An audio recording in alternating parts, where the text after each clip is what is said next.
Hello guys, मैं प्रीति कुमारी स्वागत करती हूँ अपने यूट्यूब चैनल मिल्लत क्लासेस पर। चलिए गाइस, तो आज हम बात करेंगे practice session on general studies MCQs के तहत। तो गाइस, यदि आप हमारे चैनल पर न्यू हैं तो हमारे चैनल को सब्सक्राइब करें और बेल आइकन प्रेस करना ना भूलें ताकि आपको हमारी आने वाली सभी वीडियो टाइम पर मिलती रहे। गाइस, आज की क्लास में हम बात करेंगे बहुत ही ज़्यादा वनडे एग्ज़ाम या फिर प्रत्येक एग्ज़ाम में बहुत ही ज़्यादा इम्पोर्टेंट प्रश्नों के ऊपर।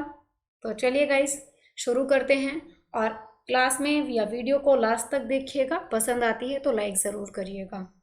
चलिए गाइस, आज की इस क्लास में हम बात करेंगे बजट के ऊपर। बजट 2019-20 के लिए। देखिए, कोई भी एग्ज़ाम होता है, किसी भी एग्ज़ाम में बजट पर हमेशा अक्सर प्रश्न पूछा ही जाता है। तो बजट पर हम चर्चा करेंगे। और देखिए, बजट की जो हमारी क्लासेस होगी ये 1 या 2 क्लास में कंप्लीट नहीं होगा, तो 3 क्लासें कंटिन्यू लेके आऊंगी मैं और इसको कंप्लीट करेंगे छोटी छोटी वीडियो से। चलिए, तो देखिए, बजट की बात करें तो बजट जो है, यानी कि इस बजट विवरण के माध्यम से सरकार क्या करती है, जो पिछले वर्ष के यानी कि उसके प्रीवियस के राजस्व या खर्च थे, ठीक है, और उसका व्यय, राजस्व और व्यय का प्रदर्शित करती हैं और आने वाले साल का जो खर्च होगा या राजस्व व्यय होगा उसका अनुमान इसमें पेश करती है। अनुमान लगाया जाता है कि पिछले साल के अकॉर्डिंग, कि पिछले साल कितना खर्च हुआ, कितना राजस्व व्यय रहा, उसके अकॉर्डिंग आने वाले साल पर जो है अनुमान लगाया जाता है। तो चलिए आगे बात करते हैं बजट क्या है। देखिए, एकदम सिंपल लैंग्वेज में बात करूं तो यानी कि जो हमें इनकम हुई है और जो खर्च है उसका विवरण जो दिया है वो क्या है, बजट, ठीक है। लेकिन देखिए, बजट शब्द जो कहा है हमने यहाँ स्टार्टिंग में ही मैंने बजट लिखा है, लेकिन भारत का जो संविधान है अनुच्छेद 112 उसमें बजट नाम का कोई शब्द नहीं है। क्या है, वार्षिक वित्तीय विवरण। तो चलिए ये सारी चीजें हम देखेंगे, आगे चलते हैं। देखिए, बजट को भारत में वार्षिक वित्तीय विवरण नाम दिया गया है। क्या कहा गया है, वार्षिक वित्तीय विवरण। इंपॉर्टेंट है क्योंकि कई बार हम सिर्फ बजट को ही अपने ध्यान में रखते हैं। अनुच्छेद 12 में किसकी चर्चा की गई है, तो हम लगाते हैं बजट की, जबकि होता क्या है, वार्षिक वित्तीय विवरण। तो ध्यान में रखना है। आगे बात करते हैं भारतीय बजट को। प्रत्येक वर्ष में जो है, प्रत्येक वर्ष संसद में इसको वित्त मंत्रालय द्वारा यानी कि वित्त मंत्री द्वारा इसको पेश किया जाता है। वर्तमान में मैं बात करूं तो वित्त मंत्री कौन है, निर्मला सीतारमण, जिन्होंने अभी 2019-20 का बजट संसद में पेश किया है, ठीक है। इंपॉर्टेंट होगा कि इस बजट को संसद में किसके द्वारा प्रस्तुत किया जाता है या पेश किया जाता है, तो या राष्ट्रपति, प्रधानमंत्री या फिर वित्त मंत्री या फिर इस तरीके से कुछ भी प्रश्न हो सकता है, तो वित्त मंत्री के द्वारा इसको पेश किया जाता है। चलिए आगे बात करते हैं। देखिए, संविधान का अनुच्छेद 112 में क्या कहा गया है कि केंद्र सरकार संसद के दोनों सदनों में यानी कि 1 अप्रैल से 31 मार्च तक उस वर्ष के लिए अपनी अनुमानित प्राप्तियों और यानी कि जो खर्च हैं, जो व्यय हैं, उनका बयान देती है। अनुच्छेद 12 में कहा गया है कि एक भारत में जो यानी कि वार्षिक वित्तीय विवरण होगा, और वार्षिक वित्तीय विवरण की जो चर्चा की है यह अनुच्छेद 112 में की गई है संविधान में। अब चर्चा में क्या है कि केंद्र सरकार जो है दोनों सदनों में, लोकसभा में, ठीक है, और किस में, राज्यसभा में, लोकसभा और राज्यसभा के लिए यानी कि दोनों सदनों में सबसे पहले 1 अप्रैल से 31 मार्च तक यानी कि पूरे साल भर का जो खर्च है या उसका इनकम है उस पर उसका जो अनुमान लगाएगी, उसका जो एक मैं बात करूं फॉर्मेट पेश करेगी या फिर उसका स्ट्रक्चर बनाएगी, तो ये जो कहलाएगा, क्या कहलाएगा, एक खाका बजट। चलिए कुछ प्रश्न है, कुछ प्रश्नों के माध्यम से हम चीजें कंप्लीट करेंगे।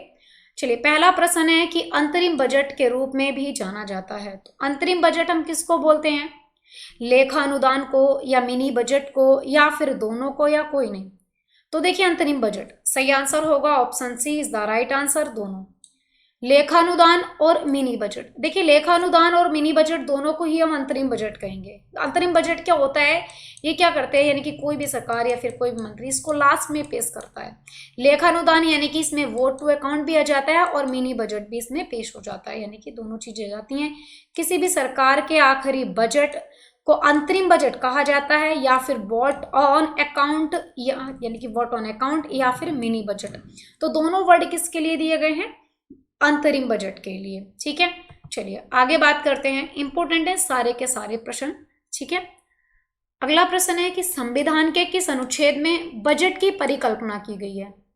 कौन सा आर्टिकल है जिसमें कॉन्स्टिट्यूशन में कौन से आर्टिकल में बजट यानी कि वार्षिक वित्तीय विवरण की परिकल्पना की गई है? देखिए यहाँ पर सही आंसर क्या होगा? 280, 110, 360 या फिर 112। सही आंसर क्या होगा? ओके, सही आंसर होगा option D is the right answer, बिल्कुल सही होगा 112 में। अगर यहाँ पर आ जाता वार्षिक वित्तीय विवरण तो बिल्कुल सही होता, तब बजट नहीं रहता। ठीक है, तो यानी कि वार्षिक वित्तीय विवरण या फिर बजट की जो परिकल्पना की गई है, चर्चा की गई है, आर्टिकल 112 में की गई है। भारतीय संविधान का अनुच्छेद 112 सरकार के वार्षिक वित्तीय विवरण की परिकल्पना करता है। इंपॉर्टेंट है, बहुत ही ज्यादा ध्यान में रखना है। और ये वार्षिक वित्तीय विवरण जो होता है पिछले वर्ष का राजस्व और व्यय को दर्शाता है और आने वाले वित्तीय वर्ष के लिए राजस्व और व्यय का ये अनुमान लगाता है। ठीक है, चलिए आगे चलते हैं। अगला प्रश्न है कि बजट 2019-20 में सरकार ने उज्ज्वला योजना के तहत डैश डैश एलपीजी कनेक्शन और इनको वितरित करने का लक्ष्य रखा है। तो लगभग कितने अमाउंट या कितनी राशि का लक्ष्य रखा है? एलपीजी गैस कनेक्शन प्रोवाइड करवाने के लिए कितना टारगेट रखा है? 5 करोड़ का, 6 करोड़ का, 8 करोड़ का या फिर 10 करोड़ का? राइट आंसर होगा 8 करोड़ का। 8 करोड़ का जो इन्होंने टारगेट रखा है उज्ज्वला योजना के तहत एलपीजी कनेक्शन प्रत्येक रसोई में दिया जाएगा। चलिए क्या है ये एलपीजी? चलिए इसके बारे में देखते हैं। उज्ज्वला योजना के तो सरकार ने एक उज्ज्वला योजना चलाई है जिसके तहत क्या होगा कि घरों को यानी कि प्रत्येक इसके तहत घरों में 8 करोड़ एलपीजी सिलेंडर वितरित किए जाएंगे, ये टारगेट रखा है। अच्छा, टारगेट तो रखा है इन्होंने 8 करोड़ का, लेकिन कितना टारगेट कंप्लीट किया है, अभी कहाँ तक पहुंचे हैं? तो अब तक सरकार ने इस योजना के तहत सिर्फ 6 करोड़ सिलेंडर ही वितरित करे हैं, 2 करोड़ सिलेंडर बाकी अभी शेष बचे हुए हैं। अगला प्रश्न है कि केंद्र सरकार निम्नलिखित में से किस राज्य में 22वां एम्स स्थापित करेगी? तो देखिए कोई भी चीज हो यानी कि कोई भी, चाहे स्वास्थ्य मंत्रालय के द्वारा हो, चाहे आपका वित्त मंत्रालय के द्वारा हो, यानी कि किसी भी मंत्रालय के अधीन अगर कोई भी सेवा निकाली जाएगी तो बजट में यानी कि वार्षिक वित्तीय विवरण में उसकी चर्चा की जाएगी, उसका जिक्र किया जाएगा कि इतना धन या फिर इतना वित्त हमें वहां पर उस स्कीम पर या फिर उस योजना या फिर उस प्रोजेक्ट पर लगाना है। तो यहाँ पर मैंने पूछा है, तो देखिए यहाँ पर बात करें हेल्थ मिनिस्ट्री के अकॉर्डिंग यानी कि एम्स स्थापित किया जाएगा 22वां। ये कहाँ पर किया जाएगा, कौन से राज्य में? मध्य प्रदेश, छत्तीसगढ़, हरियाणा, पंजाब?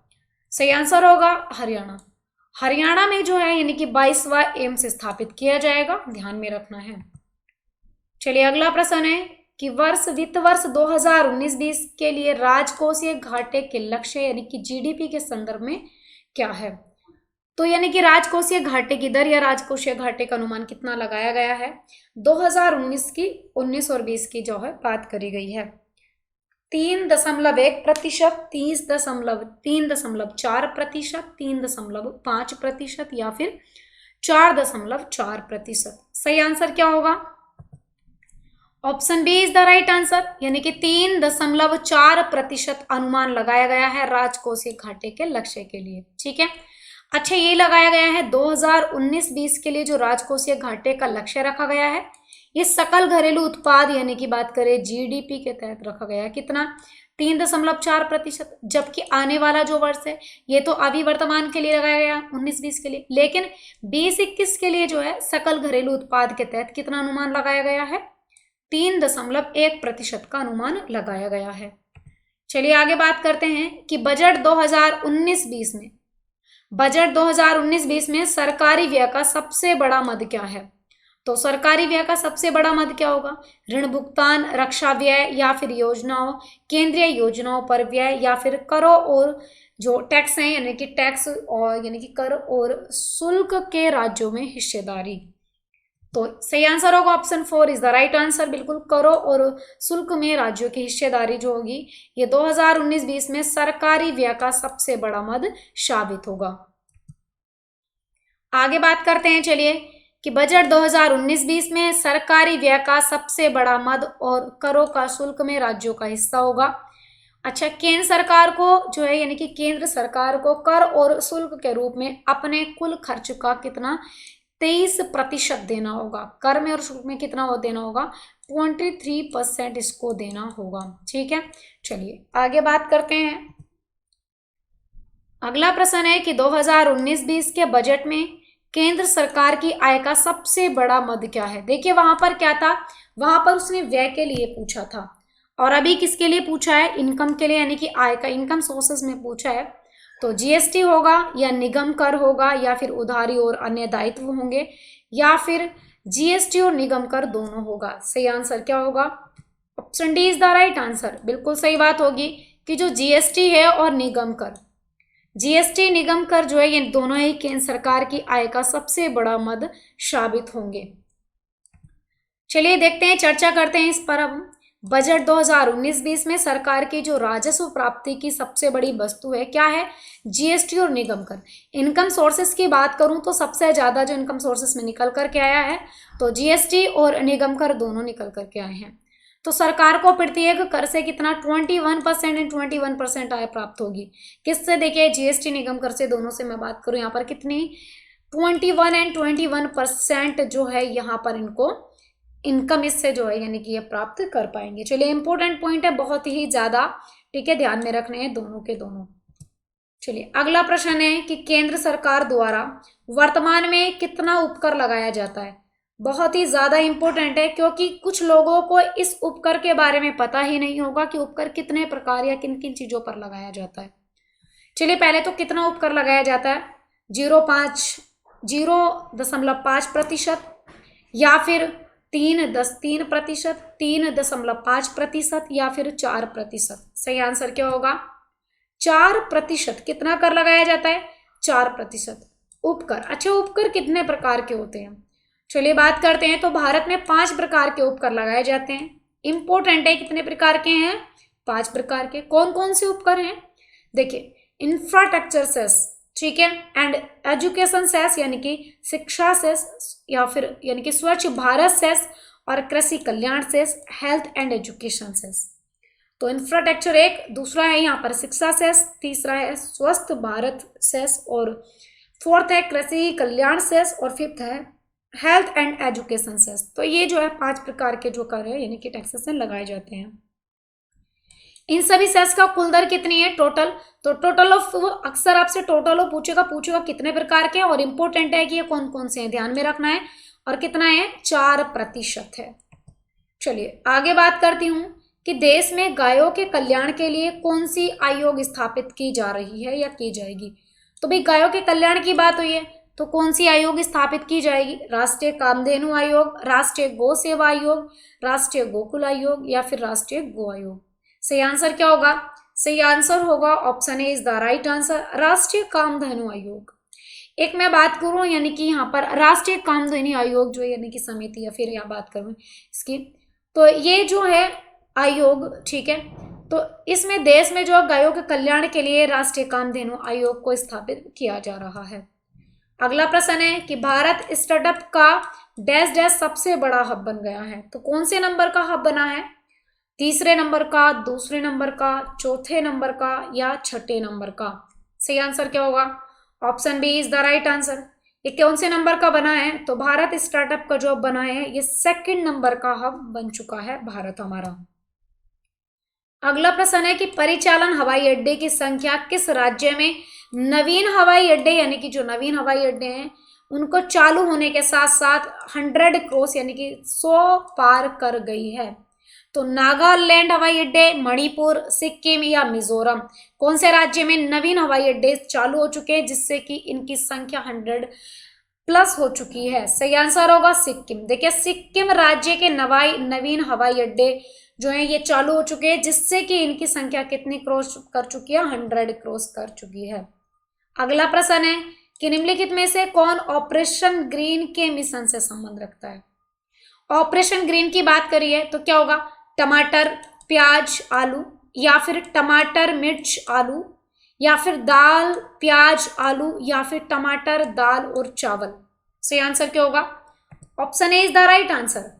देखिए ऑपरेशन ग्रीन मिशन, तो ऑपरेशन ग्रीन मिशन क्या होगा, ये होगा इसमें टमाटर, प्याज और आलू, ये तीनों चीजें जो होंगी ये इनका तीनों का उत्पादन जो रखा जाएगा ऑपरेशन ग्रीन मिशन में रखा जाएगा। अच्छा, क्या है ऑपरेशन ग्रीन मिशन, कब से इसको, क्या बजट में इसके लिए कोई जिक्र है? बिल्कुल 2018-19 का जो बजट था यानी कि उसमें भाषण दिया गया था, यानी कि भाषण में कहा गया 500 करोड़ रुपए के परिव्यय के साथ, इसके खर्च के साथ जो है टमाटर, प्याज और आलू को, यानी कि इनको टॉप फसलों की आपूर्ति को कंट्रोल करने के लिए, इनको जो है मितव्ययी करने के लिए, इनको स्थिर रखने के लिए पूरे वर्ष में जो है, यानी कि पूरे वर्ष में देश में इनको टॉप पर, यानी कि टॉप फसलों की उपलब्धता सुनिश्चित करवाने के लिए, यानी कि इनको प्रोवाइड करवाने के लिए ये घोषणा की गई थी।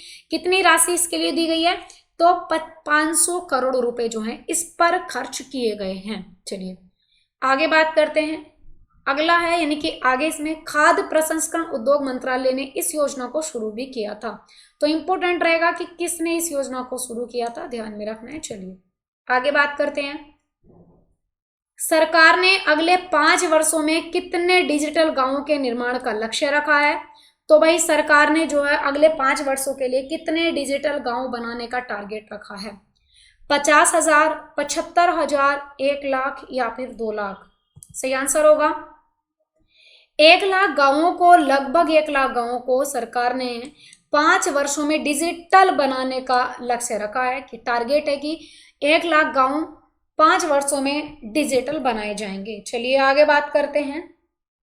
अगला प्रश्न है कि बजट 2019-20 के भाषण के दौरान वित्त मंत्री निर्मला सीतारमण द्वारा घोषित नई जल संरक्षण योजना का नाम क्या रखा गया है? तो अभी 2019-20 में जो भाषण दिया है निर्मला सीतारमण ने, वित्त मंत्री हैं, तो इन्होंने एक घोषणा की है कि भाई इन्होंने इसको जो है नई जल संरक्षण योजना जो शुरू की है, इसका नाम क्या रखा है? जल संरक्षण मिशन, जल अधिकार मिशन, जल जीवन मिशन या जल शक्ति मिशन? सही आंसर क्या होगा? Option C is the right answer. Jal Jeevan mission नाम रखा है जो नई निर्मल वित्त मंत्री निर्मला सीतारमण ने, यानी कि जो अभी नई जल संरक्षण जो योजना है स्टार्ट की है, इसका नाम है जल जीवन मिशन। चलिए आगे बात करते हैं।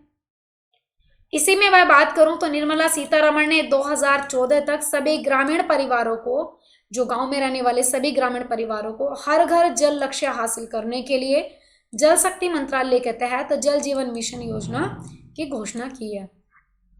इसमें क्या होगा, प्रत्येक घर को जो है यानी कि पीने वाला जल मुहैया कराया जाएगा इस योजना के तहत।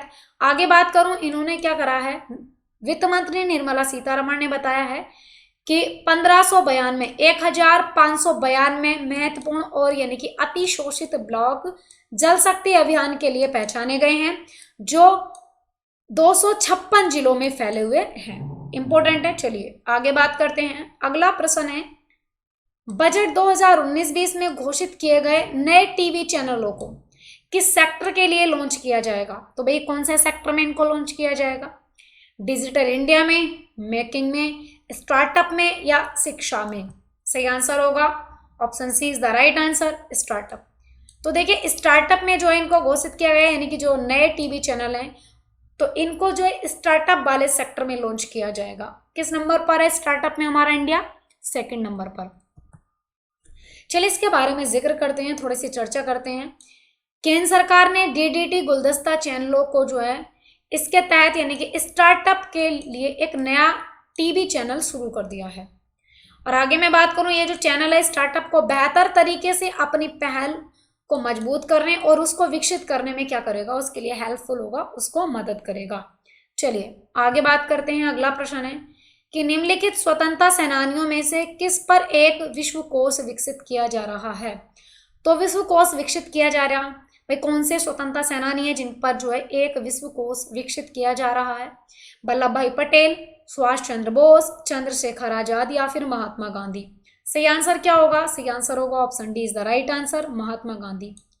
महात्मा गांधी पर जो है एक विश्व कोश विकसित किया जा रहा है। चलिए क्या है ये, इंपॉर्टेंट है बिल्कुल। चलिए तो जिक्र करते हैं यहाँ पर। तो वित्त मंत्री निर्मला सीतारमण जो है इन्होंने यानी कि गांधी पीढ़िया विकसित की है, इसकी घोषणा किया है। अब प्रश्न कैसे आएगा, गांधी पीढ़िया विकसित करने की घोषणा किसने की है? प्रधानमंत्री नरेंद्र मोदी ने, वित्त मंत्री निर्मला सीतारमण ने, या फिर हेल्थ मिनिस्टर डॉक्टर हर्षवर्धन ने, यानी कि किसी पर भी ये प्रश्न किसी से भी रिलेटेड है, यानी कि कैसे भी आ सकता है, तो हमें इसका आंसर पता होना चाहिए, निर्मला सीतारमण के द्वारा। अच्छा, एक चीज और है यहाँ पर इंपॉर्टेंट, राष्ट्रीय विज्ञान परिषद और विज्ञान संग्रहालय, इन दोनों के लिए जो है यानी कि गांधीवाद दर्शन पर युवाओं को जागरूक करने के लिए विश्व कोश विकसित किया जाएगा। मैं बात करूं यहाँ पर, देखिए राज्य के नीति निदेशक तत्व में भी इनकी आने की बात करें, एक प्रतिछाया सी झलकती है। क्यों? क्योंकि इनका क्या मानना था, ग्रामीणों को जो है यानी कि अग्रणी करना इनका मानना था। ठीक है, तो इसीलिए जो है इसका गांधीवाद दर्शन के लिए युवाओं को जागरूक करने के लिए ये विश्व कोश जो है विकसित किया जा रहा है। चलिए अगला प्रश्न है कि केंद्र सरकार ने बजट 2019-20 में निम्नलिखित में से किसके आधुनिकीकरण का प्रस्ताव किया है ताकि जीवन को कैसा बनाया जाएगा, इजी बनाया जाएगा, आसान बनाया जाएगा। तो भाई किसके लिए जो है ये आधुनिकीकरण प्रस्ताव रखा गया है, हवाई अड्डों के लिए, बस अड्डों के लिए, मेट्रो स्टेशन के लिए या रेलवे स्टेशन के लिए। तो क्या सही आंसर होगा, यहाँ पर option D is the right answer होगा। बिल्कुल रेलवे स्टेशन के लिए जो है ये प्रस्ताव रखा गया है, आधुनिकीकरण करने को रेलवे स्टेशन के लिए प्रस्ताव रखा गया है, जिसमें क्या होगा, जीवन को आसान बनाने का तरीका, यानी जीवन को आसान बनाने का उद्देश्य होगा इसका। अच्छा, इंपॉर्टेंट चीजें इसमें देख लेते हैं। बिल्कुल केंद्र सरकार ने रेलवे स्टेशन के आधुनिकीकरण प्रस्ताव किया है ताकि जीवन यापन में आसानी हो सके, और इस साल के अंत में आधुनिकीकरण की जो है एक प्रक्रिया शुरू की जाएगी। यह भी इंपॉर्टेंट है, ध्यान में रखना है। चलिए आगे बात करती हूँ। अगला प्रश्न है कि सार्वजनिक क्षेत्र के बैंकों में यानी कि ब्रांचेस को बढ़ाने के लिए, जो शाखाएं हैं यानी कि शाख को बढ़ाने के लिए, इसको बढ़ावा देने के लिए केंद्रीय बजट 2019-20 में कितनी राशि आवंटित की जाएगी।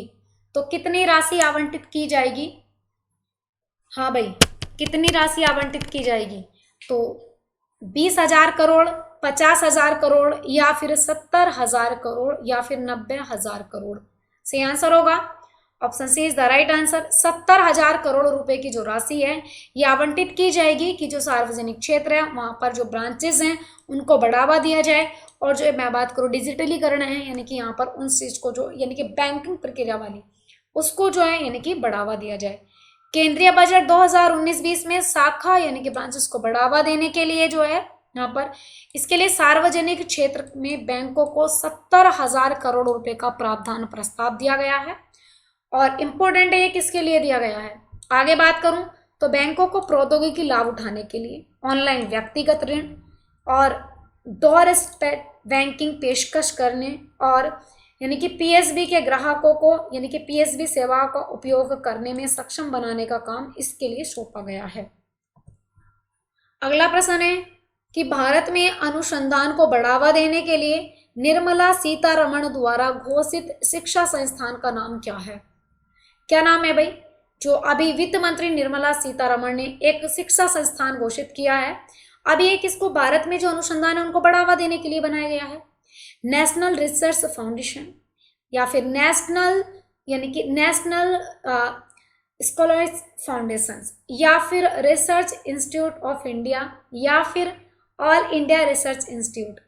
सही आंसर क्या होगा, option A is the right answer, national research foundation. ठीक है, तो नेशनल रिसर्च फाउंडेशन जो है इसको जो इसका नाम एक शिक्षा संस्थान नाम दिया गया है जो भारत के अनुसंधानों को बढ़ावा देगा। ठीक है, चलिए आगे बात करते हैं। इसी में थोड़े इंपॉर्टेंट चीजें हैं कि वित्त मंत्री निर्मला सीतारमण ने राष्ट्रीय अनुसंधान फाउंडेशन को देश में अनुसंधान के लिए धन समन्वय को बढ़ावा देने का प्रस्ताव भी दिया है। और आगे बात करें, यह वित्त मंत्रालय द्वारा दिए गए स्वतंत्र अनुसंधान अनुदान को जो है यानी कि आत्मसात करने की भी मदद करेगा। चलिए आगे बात करते हैं। अगला प्रश्न है कि निम्नलिखित में से कौन चंद्रमा परिक्रमा करने वाला पहला अंतरिक्ष यान था। तो भाई कौन सा अंतरिक्ष यान था जो चंद्रमा पर परिक्रमा करने वाला पहला अंतरिक्ष यान था, लूना 10, अपोलो 11 या फिर वाइकिंग 1 या फिर ईगल। सही आंसर होगा option A is the right answer कि लूना 10 जो था ये ऐसा पहला अंतरिक्ष यान था जो चंद्रमा परिक्रमा करने वाला पहला अंतरिक्ष यान बना था। चलिए बात करते हैं इसमें। तो देखिए सोवियत संघ ने जो है यानी कि सोवियत संघ अंतरिक्ष पूर्व लूना 10 चंद्रमा के चारों ओर परिक्रमा करने वाला पहला अंतरिक्ष यान बना था। इसको किसने भेजा था, सोवियत ने भेजा था। और सबसे पहला यान जो बना था ये लूना 10 ही था। इसे यूएसआर द्वारा 31 मार्च 1966 को एक पृथ्वी परिक्रमा मंच से लॉन्च किया गया था और अंतरिक्ष में जाने वाला ये पहला इंसान था, ध्यान में रखना है। चलिए आगे बात करते हैं अंतरिक्ष ज्ञान के ऊपर। इंपॉर्टेंट चीजें देखेंगे अंतरिक्ष ज्ञान में कि सबसे पहले कौन चंद्रमा पर गया, कौन मंगल पर गया है, कौन सा यान गया है, कौन सा, सारी चीजें देखेंगे। चलिए तो देखिए अंतरिक्ष में जाने वाला जो पहला व्यक्ति था, क्या नाम है, यूरी गागरिन। सबसे पहले अंतरिक्ष में जाने वाले व्यक्ति रहे हैं ये। और सबसे पहले अंतरिक्ष में उपग्रह भेजने वाला देश कौन सा रहा है, रूस। रसिया ने सबसे पहले अंतरिक्ष यान भेजा है। अंतरिक्ष में जाने वाला पहला स्पेस डॉग कौन है, क्या नाम है, लाइका। सबसे पहले अंतरिक्ष यान में जाने वाला स्पेस डॉग क्या नाम है, लाइका। और अंतरिक्ष में जाने वाली पहली महिला कौन है, वेलेंटीना तेरेश्कोवा। वेलेंटीना तेरेश्कोवा सबसे पहली महिला है जो अंतरिक्ष में जाने वाली बनी है। आगे बात करते हैं अंतरिक्ष में जाने वाला पहला भारतीय कौन है भाई, अंतरिक्ष में जाने वाला पहला भारतीय रमेश शर्मा। ये इंडियन थे जो सबसे पहले अंतरिक्ष में जाने वाले व्यक्ति बने हैं। आगे बात करती हूँ चांद पर कदम रखने वाला पहला मनुष्य कौन है भाई, चंद्रमा पर पहला कदम रखने वाला, तो नील आर्मस्ट्रॉन्ग। सबसे पहले first of all Neil Armstrong गए थे चंद्रमा पर, पहला कदम इन्होंने ही रखा था अमेरिका से। देखिए चंद्रमा पर मनुष्य भेजने वाला पहला देश तो ये अमेरिका ही था। अच्छा बिल्कुल सही। आगे बात करते हैं मंगल ग्रह पर चालक रहित अंतरिक्ष यान भेजने वाला पहला देश, तो अमेरिका ही था जिसने मंगल ग्रह पर भी यानी कि चालक रहित अंतरिक्ष यान भेजा था सबसे पहले। आगे बात करते हैं भारत का प्रथम चालक रहित विमान, क्या नाम है, चालक रहित विमान सबसे पहला भारत का कौन सा है, तो ये लक्ष्य था। क्या नाम था इसका, लक्ष्य। चलिए आगे बात करते हैं कि मंगल ग्रह पर उतरने वाला पहला अंतरिक्ष यान, तो मंगल ग्रह पर सबसे पहले जो अंतरिक्ष यान उतरा था, कौन सा अंतरिक्ष यान उतरा था, वाइकिंग 1 जो था सबसे पहले ये मंगल ग्रह पर उतरा था। आगे बात करते हैं चंद्रमा पर उतरने वाला पहला चालक आयुक्त अंतरिक्ष, तो चालक आयुक्त पहला अंतरिक्ष आयुक्त कौन सा था, क्या नाम है इसका, ईगल, जो सबसे पहले यहाँ पर उतरा था। चलिए आगे बात करती हूँ कि अंतरिक्ष यान जिसने सबसे पहले मानव को चंद्रमा पर उतारा, अपोलो 11 कौन थे, नील आर्मस्ट्रॉन्ग थे। और कहाँ के थे, अमेरिका के। ठीक है, तीनों चीजें ध्यान में रखनी है। आगे बात करती हूँ अंतरिक्ष में भेजे जाने वाला प्रथम स्पेस शटल, स्पेस डॉग का भी नाम ध्यान में रखना, और स्पेस शटल किसने भेजा था, कोलंबिया। ठीक है, आगे बात करते हैं कि अंतरिक्ष में जाने वाली पहली अमेरिकी महिला, तो भाई देखिए अमेरिकी महिला क्या नाम है इनका, शेली राइड। इंपॉर्टेंट है सारी की सारी, बहुत चीजें बहुत ही ज्यादा इंपॉर्टेंट है गाइस। उम्मीद करती हूँ आपको आज की क्लास पसंद आई है, तो क्लास को लाइक करिएगा। ओके गाइस, बाकी चीजें देखेंगे नेक्स्ट वीडियो में। इसमें रखते हैं इतना ही। Thank you for watching guys.